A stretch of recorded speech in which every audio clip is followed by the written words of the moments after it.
नमस्कार दोस्तों, स्वागत है आप सभी का मेरे YouTube channel GS by NS में। मैं आशा करता हूं कि आप सभी बहुत बढ़िया से अपनी लाइफ और हेल्थ को एंजॉय कर रहे हो। तो जैसा कि आप सभी को पता ही है कि नेक्स्ट मंथ जुलाई 2022 के अंदर हमारे देश के जो राष्ट्रपति हैं उनको चुनने के लिए जो आपके 16th इलेक्शन है वो आपके होने वाले हैं। तो अब आपको राष्ट्रपति से रिलेटेड, इलेक्शन से रिलेटेड मैं मान सकता हूं कि आपके माइंड में बहुत से डाउट हो सकते हैं। तो इस लेक्चर को सुनने के बाद आपके माइंड में ऐसा कोई भी डाउट नहीं रहने वाला है।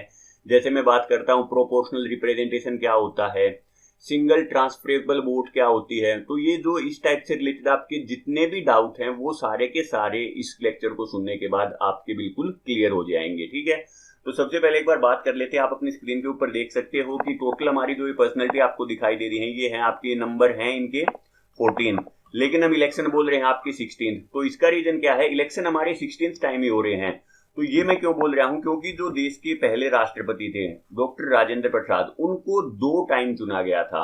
पहले वो आपके 52 से लेके 57 तक और दूसरी बार वो 57 से लेके 62 तक, तो 2 कार्यकाल के लिए उनको चुना गया था। तो इसीलिए हमारे जो इलेक्शन है वो तो अब क्या हो गए हैं, 16 हो गए हैं। और जो राष्ट्रपति अब जो चुन के आएंगे इसके बाद जो वो कौन से नंबर के होंगे, वो होंगे हमारे देश के 15th प्रेसिडेंट। अब अगर हम पर्सनैलिटी की इन सभी के बारे में कुछ इंपॉर्टेंट बातें मैं आपको बताना चाहूं तो डॉक्टर राजेंद्र प्रसाद हैं, वो आपके देश के ऐसे पहले राष्ट्रपति हैं जिनको 2 कार्यकाल के लिए चुना गया था। अगर हम बात करते हैं डॉक्टर जाकिर हुसैन, तो ये आपके देश के पहले ऐसे राष्ट्रपति हैं जो मुस्लिम कम्युनिटी से बिलोंग करते हैं। और इनके बारे में दूसरी इंटरेस्टिंग चीज ये है कि इन्होंने अपना कार्यकाल है वो पूरा नहीं किया। कार्यकाल का पूरा करने का मीनिंग क्या है कि 5 साल के लिए चुना जाता है, लेकिन 2 साल के बाद ही इनकी डेथ हो गई थी। तो इसीलिए इनकी जगह पे जो हमारे नेक्स्ट जो हमारे राष्ट्रपति चुन के आए वो थे आपके डॉक्टर वीवी गिरी। उसके बाद हमारे फारूक अब्दुल्ला अली अहमद जी, फखरुद्दीन अली अहमद, इनको चुना गया। अब ये भी क्या था, इन्होंने भी अपना कार्यकाल है पूरा नहीं किया। तो 74 से लेके 77 सिर्फ 3 साल तक ये आपके राष्ट्रपति रहे। उसके बाद इनकी जगह पे हमारे जो कार्यकाल पूरा नहीं हुआ तो इनकी जगह पे हमारे जो राष्ट्रपति चुन के आए वो थे आपके डॉक्टर नीलम संजीव रेड्डी। तो नीलम संजीव रेड्डी जी आपके देश के ऐसे पहले राष्ट्रपति हैं जिनको निर्विरोध चुना गया था। निर्विरोध का मीनिंग क्या है, इनके अपोजिशन में कोई भी कैंडिडेट यहाँ पे नहीं खड़ा हुआ था। उसके बाद देश के पहले जो सिख राष्ट्रपति हैं आपके वो निकल के आते हैं, वो हैं आपके ज्ञानी झैल सिंह। उसके बाद आपके आर वेंकटरमन के बाद है आपके शंकर दयाल शर्मा, देन है आपके KR नारायणन। उसके बाद है पहले देश के साइंटिस्ट राष्ट्रपति और वो है आपके APJ अब्दुल कलाम। उसके बाद है आपकी पहली देश की महिला राष्ट्रपति, वो है आपकी डॉक्टर प्रतिभा पाटिल। उसके बाद है प्रणब मुखर्जी जी और उसके बाद है आपके रामनाथ कोविंद जी। तो आप ये देख सकते हो इनको 2017 के अंदर चुना गया था, जुलाई 2017 के अंदर। तो अभी इनका 24 जुलाई 2017 के अंदर जो कार्यकाल है वो पूरा हो जाएगा। तो इनकी जगह पे देश के नए राष्ट्रपति होने चाहिए। तो ऐसा हमारे संविधान के अंदर लिखा हुआ है कि देश के एक राष्ट्रपति होने चाहिए, आर्टिकल 54 के अंदर। और ये बोला गया है कि आप राष्ट्रपति की सीट को एक दिन के लिए भी खाली नहीं छोड़ सकते हो। तो अगर 24 को इनका कार्यकाल पूरा हो रहा है तो 22 या 23 को जो हमारा इलेक्शन कमीशन ऑफ इंडिया है वो हमारे देश के जो नए राष्ट्रपति हैं उनको चुन के आपके सामने ला देंगे और ये बता देंगे कि देश के अगले राष्ट्रपति अब ये बनेंगे। ठीक है, तो अब अगर हम बात करते हैं तो कुछ इसके एक इम्पोर्टेंट इसके बारे में चीजें देख लेते हैं। सबसे पहले तो जो हमारे देश के राष्ट्रपति हैं वो हमारे हेड ऑफ इंडियन स्टेट होते हैं। जो इंडियन स्टेट आपके संविधान के अंदर, यहाँ पर इंडियन कंट्री लिखा हुआ गया है, संविधान के अंदर लिखा गया है इंडियन स्टेट। तो स्टेट से यहाँ से कंफ्यूज मत होना। तो ये स्टेट आपका एज ए कंट्री को रिप्रेजेंट कर रहा है, लेकिन वहां पर लिखा एज ए स्टेट है वो आपका। ठीक है, तो ये आपको क्लियर हो गया। अब ये आपके हेड हैं और पहले नागरिक हैं देश के। पहले नागरिक का मीनिंग क्या है, अगर मैं आपको बात बताना चाहूं कि सपोज करो आपकी कहीं पर कोई एक मीटिंग चल रही है या कोई एक रैली हो रही है या कोई भी एक इवेंट हो रहा है आपका, उस इवेंट के अंदर अगर आपके देश के जो PM हैं, प्राइम मिनिस्टर ऑफ इंडिया, जो आज के दिन है हमारे नरेंद्र सिंह मोदी जी, और उसके बाद आपके जो प्रेसिडेंट हैं आज के दिन एट प्रेजेंट कौन है, वो हैं आपके कोविंद जी, रामनाथ कोविंद जी। तो अगर ये दोनों के दोनों उस इवेंट के अंदर विजिट करते हैं तो ये आपका प्रोटोकॉल है कि पहले वहां पर आपके देश के प्रधानमंत्री आएंगे और सबसे लास्ट में वहां पे हमारे देश के राष्ट्रपति आएंगे। और जिस टाइम पे राष्ट्रपति उस इवेंट को अटेंड करने के लिए आएंगे तो उनके स्वागत में आपके देश के प्रधानमंत्री को भी खड़ा होना पड़ेगा एक बार। देखो, पावर मैं मानता हूं ज्यादा उनके पास है, लेकिन बाय प्रोटोकॉल हमारे देश के अंदर सबसे ज्यादा पावर है वो है आपके प्रेसिडेंट के पास। लेकिन ये काम किसके कहने पे करता है, जैसा इसको लोकसभा बोलेगी या आपके देश के जो प्रधानमंत्री बोलेंगे ये उसी के अकॉर्डिंग क्या करता है, डिसीजन अपना ले लेता है। अब हम बात करते हैं, मोस्टली केसेज में ऐसा ही होता है लेकिन ये हमेशा सच नहीं होता, इसके पास अपनी भी खुद की पावर होती है, तो कभी उसको अगर डिटेल में पढ़ेंगे तो मैं आपको बताऊंगा वो कौन कौन सी पावर होती है। अगर आज उसको पढ़ने लगे तो लेक्चर हमारा बहुत ही ज्यादा लेंथी हो जाएगा और मैं नहीं चाहता यहाँ पर आपको लेक्चर है वो ज्यादा लेंथी मिले आपके, ठीक है। तो पहले जो जनरल इलेक्शन है वो 1952 के अंदर हुए थे, 52 से लेके 57 और 57 से लेके 62। डॉक्टर राजेंद्र प्रसाद सिंह जी हमारे देश के पहले राष्ट्रपति बन के आए थे। आर्टिकल 54 के अंदर जो हमारा संविधान है वहां पर लिखा हुआ है कि प्रेसिडेंट के लिए हमारे इलेक्शन होने चाहिए। अब अगर एलिजिबिलिटी क्राइटेरिया की बात करते हैं तो सबसे पहला तो ही और she must be a citizen of India, Bharat का नागरिक होना चाहिए, 35 साल की एज होनी चाहिए और उसके पास कोई ऑफिस ऑफ प्रॉफिट नहीं होना चाहिए। ऑफिस ऑफ प्रॉफिट का मीनिंग क्या है कि वो कहीं पर जॉब ना करती हो या कोई भी उसके पास जहां से उसको सैलरी मिल रही हो, तो ऐसा उसके पास कोई भी पद नहीं होना चाहिए। उसके बाद अगर हम बात करते हैं तो उसके पास एटलीस्ट इतनी क्वालिफिकेशन होनी चाहिए। क्वालिफिकेशन का मीनिंग क्या है, वो इतना क्वालिफाइड होना चाहिए कि वो देश की जो आपकी लोकसभा है या जो देश की राज्यसभा है उसका मेंबर बनने के लिए एलिजिबल हो। अगर वो उसका मेंबर बनने के लिए एलिजिबल है तो इसका मीनिंग क्या है, वो देश का राष्ट्रपति बनने के लिए भी आपका एलिजिबल है। अब हम बात करते हैं तो इसका टर्म है वो 5 ईयर का होता है। इसको जो शपथ दिलवाते हैं वो आपके दिलवाते हैं चीफ जस्टिस ऑफ इंडिया, जो हमारे सुप्रीम कोर्ट है उसके जो सर्वोच्च न्यायालय के जो आपके मुख्य न्यायाधीश हैं वो इसको आपकी शपथ दिलवाएंगे। रेजिग्नेशन अगर इसको देना पड़ता है तो ये अपना रेजिग्नेशन किसको देंगे, वाइस प्रेसिडेंट ऑफ इंडिया को। उसके बाद अगर हम बात करते हैं तो अगर इसके इलेक्शन से रिगार्डिंग कोई भी डिस्प्यूट अगर आपका सामने आता है तो उसको सिर्फ और सिर्फ आपके सुप्रीम कोर्ट ऑफ इंडिया के अंदर चैलेंज किया जा सकता है। उसके अलावा इसको ना तो डिस्ट्रिक्ट कोर्ट में ना हाई कोर्ट में, और इस टाइप के जो क्वेश्चन है वो आपसे यूपीएससी पूछती रहती है।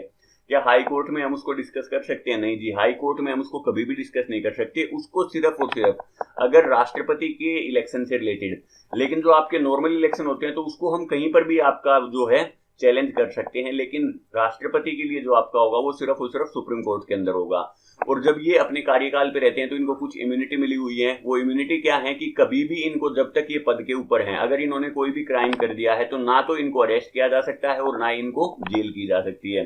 दूसरा अगर हम बात करते हैं तो जब ये अपने ऑफिस के अंदर थे और इन्होंने कोई भी ऐसा डिसीजन लिया कि जिसकी वजह से भाई कुछ नेगेटिव इंपैक्ट पड़े आपका, तो अपने कार्यकाल के दौरान इन्होंने जितने भी डिसीजन लिए हैं तो उनके लिए इसके ऊपर कोई भी लीगल कार्रवाई नहीं हो सकती है, क्योंकि वो इन्होंने एज ए देश के फर्स्ट नागरिक लिए थे। हाँ, बाद में निकलने के बाद अगर ये कुछ करते हैं तो वो एक अलग चीज है, लेकिन कार्यकाल के दौरान जब तक ये ऑफिस में बने हुए थे तब तक अगर इन्होंने ऐसा कोई भी डिसीजन लिया है तो उसके लिए इनके ऊपर कोई भी आपकी कार्यवाही नहीं की जा सकती, कोई भी लीगल आपकी कार्यवाही नहीं होगी। अब हम बात करते हैं इनकी इम्पीचमेंट की। क्या इनको अपने पद से हटाया जा सकता है? हाँ जी बिल्कुल। अगर आप ये भी आपको लगता है कि राष्ट्रपति यानी कि 5 साल के लिए चुनाया गया, तो अगर इनको भी बीच में अगर हम हटाना चाहते हैं तो वो हटा सकते हैं। और इनको हटाने का सिर्फ और सिर्फ एक ही ग्राउंड होगा, और वो क्या होगा, अगर इन्होंने संविधान का वोलेशन किया है, संविधान के अंदर जो भी कोई चीजें लिखी हुई थी और उनका इन्होंने उल्लंघन कर दिया है, तो हम इनको इनकी पोस्ट से हटा सकते हैं। अब हम बात करते हैं, ये देखो आपका जो शेड्यूल है वो इलेक्शन कमीशन ऑफ इंडिया ने वो आपका जारी कर दिया है कि 15 तारीख को तो आपका क्या है, इलेक्शन के लिए जो नोटिफिकेशन है वो जारी कर दी गई है। 29 तारीख तक आप जो अपने नॉमिनेशन है वो आप भर सकते हो।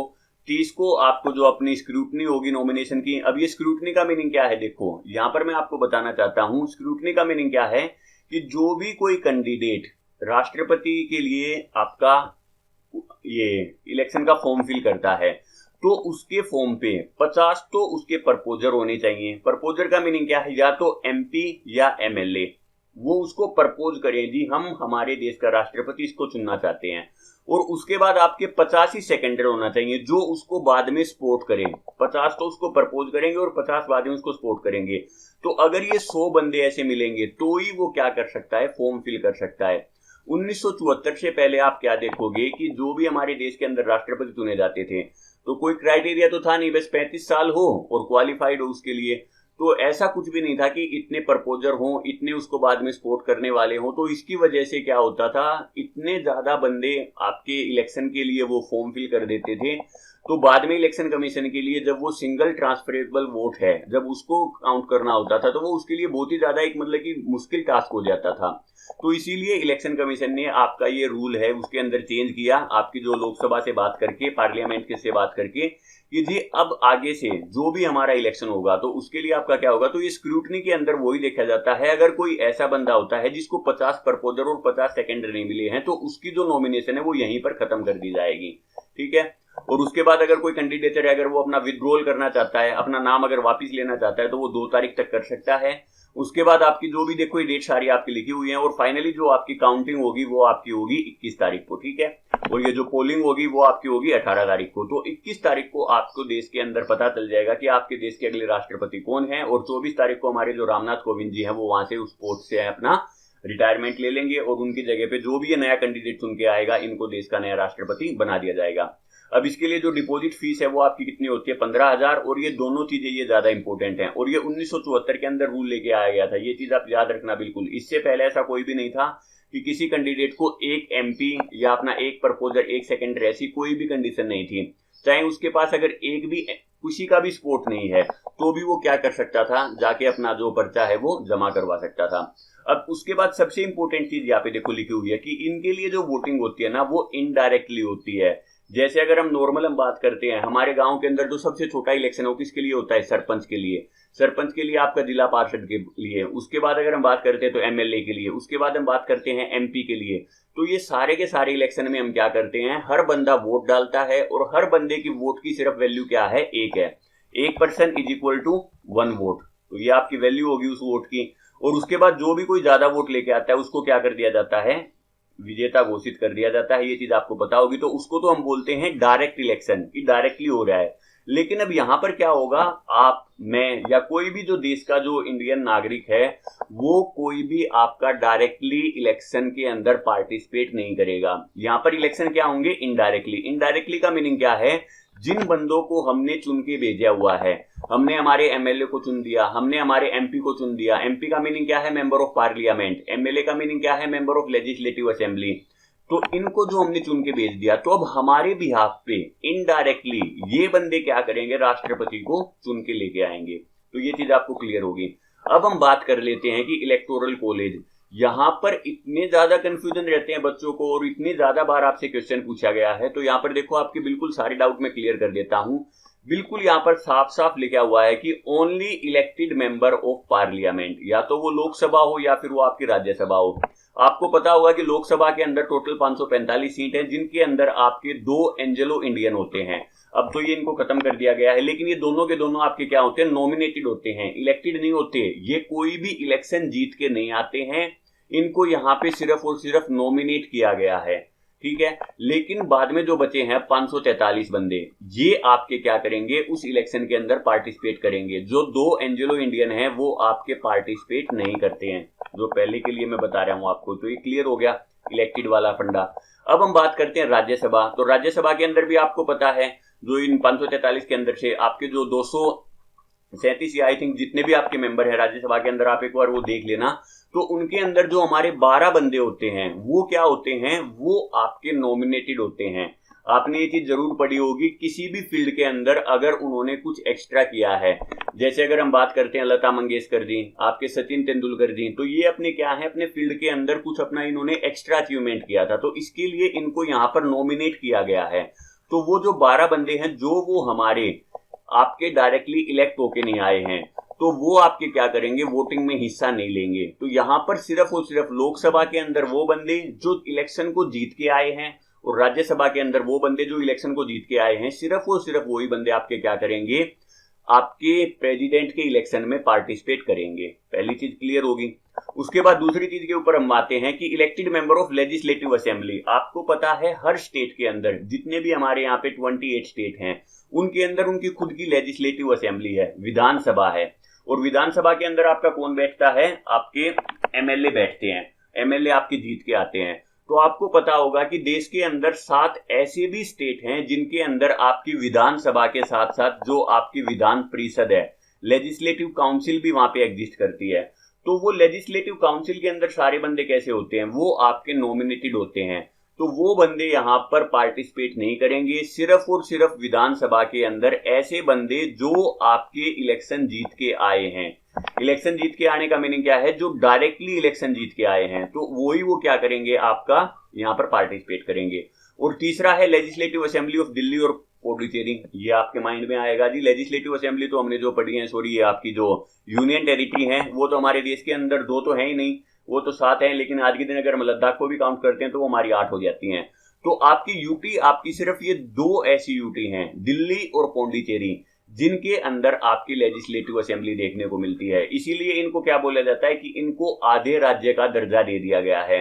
आप अगर कभी भी न्यूज सुनते हो तो आपने अरविंद केजरीवाल का जरूर सुना होगा कि वो क्या बोलते रहते हैं कि दिल्ली को पूर्ण राज्य का दर्जा दिया जाए। तो पूर्ण राज्य का मीनिंग क्या है कि अब ये फुल स्टेट है, तो यहां पर क्या होगा, लेजिस्लेटिव असेंबली आपकी देखो काम तो करती है, लेकिन सारी की सारी पावर आपकी लेजिस्लेटिव असेंबली के पास नहीं होती है। कुछ जो पावर होती है वो आपके गवर्नर के पास होती है, या आपके गवर्नर नहीं होते, यहाँ पर हमारे होते हैं एलजी, लेफ्टिनेंट गवर्नर होते हैं यूटी के अंदर, और बाकी जो स्टेट होते हैं उनके अंदर क्या होते हैं, हमारे गवर्नर होते हैं। तो चलो यहाँ पर ज्यादा कंफ्यूज नहीं होना, तो यहाँ पर सिर्फ आपको इतना ही बताना चाहता हूं मैं, दिल्ली और पौंडीचेरी हमारे देश के अंदर 2 ऐसी यूटी हैं जिनके अंदर क्या होती हैं, आपकी लेजिस्लेटिव असेंबली पाई जाती हैं। तो इसीलिए इनके अंदर भी जो लेजिस्लेटिव असेंबली के अंदर जो बंदे चुन के आए हैं वो आपके क्या करेंगे, वोटिंग के अंदर पार्टिसिपेट करेंगे। अब हम देख लेते हैं कि इलेक्शन प्रोसीजर क्या है। तो सबसे पहले तो आपको बता देता हूं कि यहां पर जो आपकी वोटिंग होगी वो एक सीक्रेट बैलेट पेपर से होगी। कोई भी ईवीएम मशीन नहीं होती है। जो आपकी इलेक्ट्रॉनिक वोटिंग मशीन होती है ना, जिसके अंदर एक बटन रखा होता है, जिसके लिए आपके बार बार जो दूसरी पार्टी है वो बोलती हैं कि आपकी जो बीजेपी पार्टी ने वोटिंग मशीन के अंदर, ईवीएम के अंदर कोई गड़बड़ कर दी है, तो वो यहाँ पर ईवीएम मशीन से कभी भी वोटिंग नहीं होती है। वोटिंग आपकी होगी एक सीक्रेट बैलेट से। सीक्रेट बैलेट का मीनिंग क्या है, इस टाइप की आपको एक पर्ची दे दी जाएगी और वहां पर लिखा हुआ है भाई प्रेसिडेंट इलेक्शन के लिए हमारे पास ये 3 कैंडिडेट हैं, तो इनके लिए आप क्या करोगे, अपनी चॉइस फिल कर दोगे। जी मेरी पहली चॉइस तो है बी कैंडिडेट, दूसरी चॉइस है मेरी ए कैंडिडेट, और जो मेरी तीसरी चॉइस है वो मेरी क्या है, सी कैंडिडेट। तो ये आपने जो चॉइस फिल की है ना, फर्स्ट, सेकंड और थर्ड, इसी को हम क्या बोलते हैं, सिंगल ट्रांसफरेबल वोट। लेकिन इसको काउंट कैसे करते हैं वो मैं आपको अभी एक बार थोड़ा सा आगे बताऊंगा। तो ये जो चॉइस आपने भर दी, पहली चॉइस मेरी ये है, दूसरी चॉइस मेरी ये है, तीसरी चॉइस मेरी ये है, चौथी चॉइस मेरी ये है, तो ये आपकी चॉइस के अकॉर्डिंग होता है। तो इतना तो पता चल गया कि सीक्रेट बैलेट पेपर क्या होता है। सीक्रेट बैलेट का मीनिंग क्या होता है, आपके हाथ में एक ऐसी पर्ची दे दी जाएगी और इस पर्ची के ऊपर आपके क्या होंगे, कैंडिडेट के नाम लिखे होंगे। सिर्फ आपको अपनी चॉइस फिल करनी है, फर्स्ट कौन है, सेकंड कौन है, थर्ड कौन है। समझ में आ गया इतनी चीज। अब हम बात करते हैं प्रोपोर्शनल रिप्रेजेंटेशन। सबसे इंपॉर्टेंट चीज यहाँ पे सीखने के लायक यही है।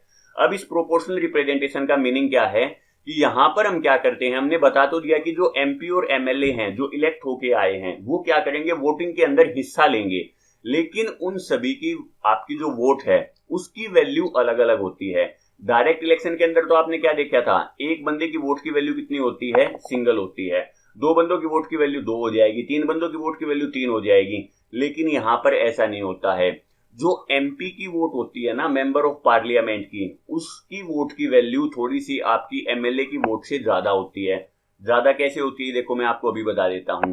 सबसे पहले तो हम क्या करते हैं, जो हमारे देश के एमएलए हैं हम उनके वोट की वैल्यू निकाल के देखते हैं। हर स्टेट के अंदर आपको पता है एमएलए होते हैं आपके, तो उस हर स्टेट के जो आपके एमएलए की वोट की वैल्यू है वो भी आपकी अलग अलग आएगी। वो कैसे निकालते हैं, हम उस देश स्टेट के अंदर जो भी स्टेट हम निकालना चाहते हैं, फॉर एग्जांपल देखो मैं आपको बोल देता हूं कि मेरा स्टेट आपका क्या है, हरियाणा है। तो हरियाणा की जितनी भी पॉपुलेशन है मैं वो सारी की सारी यहाँ पे रख दूंगा। हरियाणा के अंदर मेरे को पता है जो लेजिस्लेटिव असेंबली के अंदर जो आपके मेंबर है वो कितने हैं, 90 हैं। तो मैं उनको 90 से डिवाइड कर दूंगा और इंटू 1/1000 ये आपको करना ही करना है। ये जो टर्म है 1/1000 ये आपको करना ही करना है। अब इससे जो भी कुछ वैल्यू निकल के आएगी वो आपके हरियाणा के एक एमएलए के वोट की वैल्यू आ जाएगी। अगर आप इसको देखना चाहते हो तो यहाँ पर आप देख सकते हो। ये आपने क्या किया कि टोटल नंबर ऑफ मेंबर, हर जो आपका स्टेट है, असम के अंदर 126 है, बिहार के अंदर 243 है, छत्तीसगढ़ के अंदर आपके 90 हैं।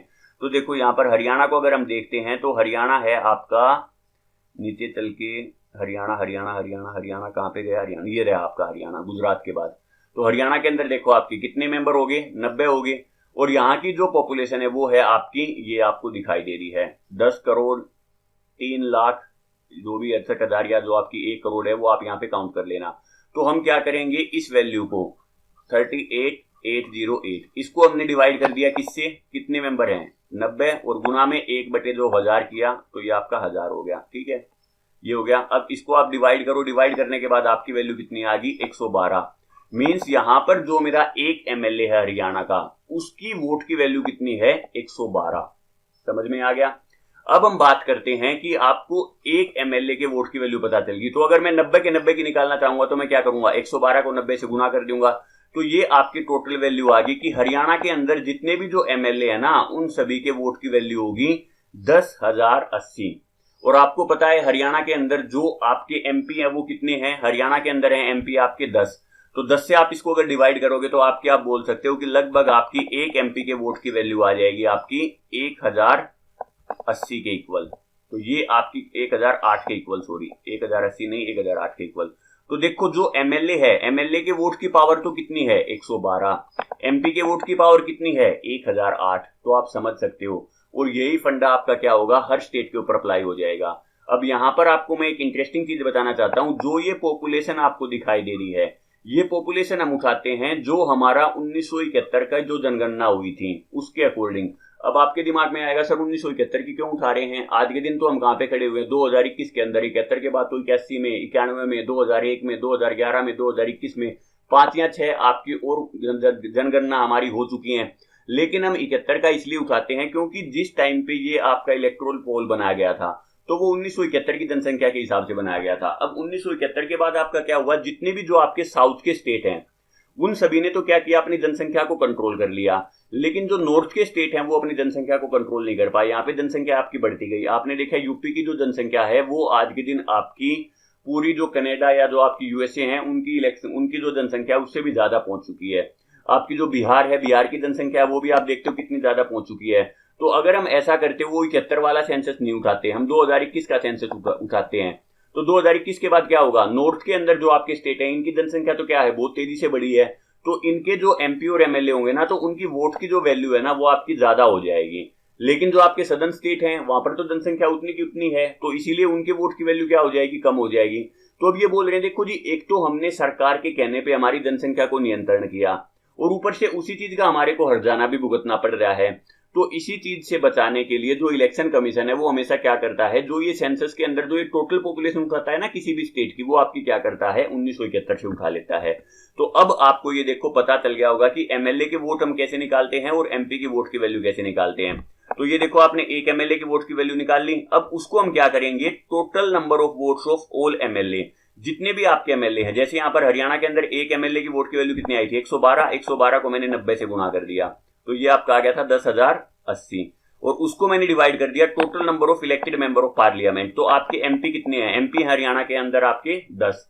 वैसे ही आप देखो किसी भी स्टेट का उठा के दे सकते हो, आप दिल्ली का उठाओ, यूपी का उठाओ। जैसे फॉर एग्जांपल में सबसे ज्यादा आपकी यूपी के अंदर है तो यूपी का उठा लेता हूं।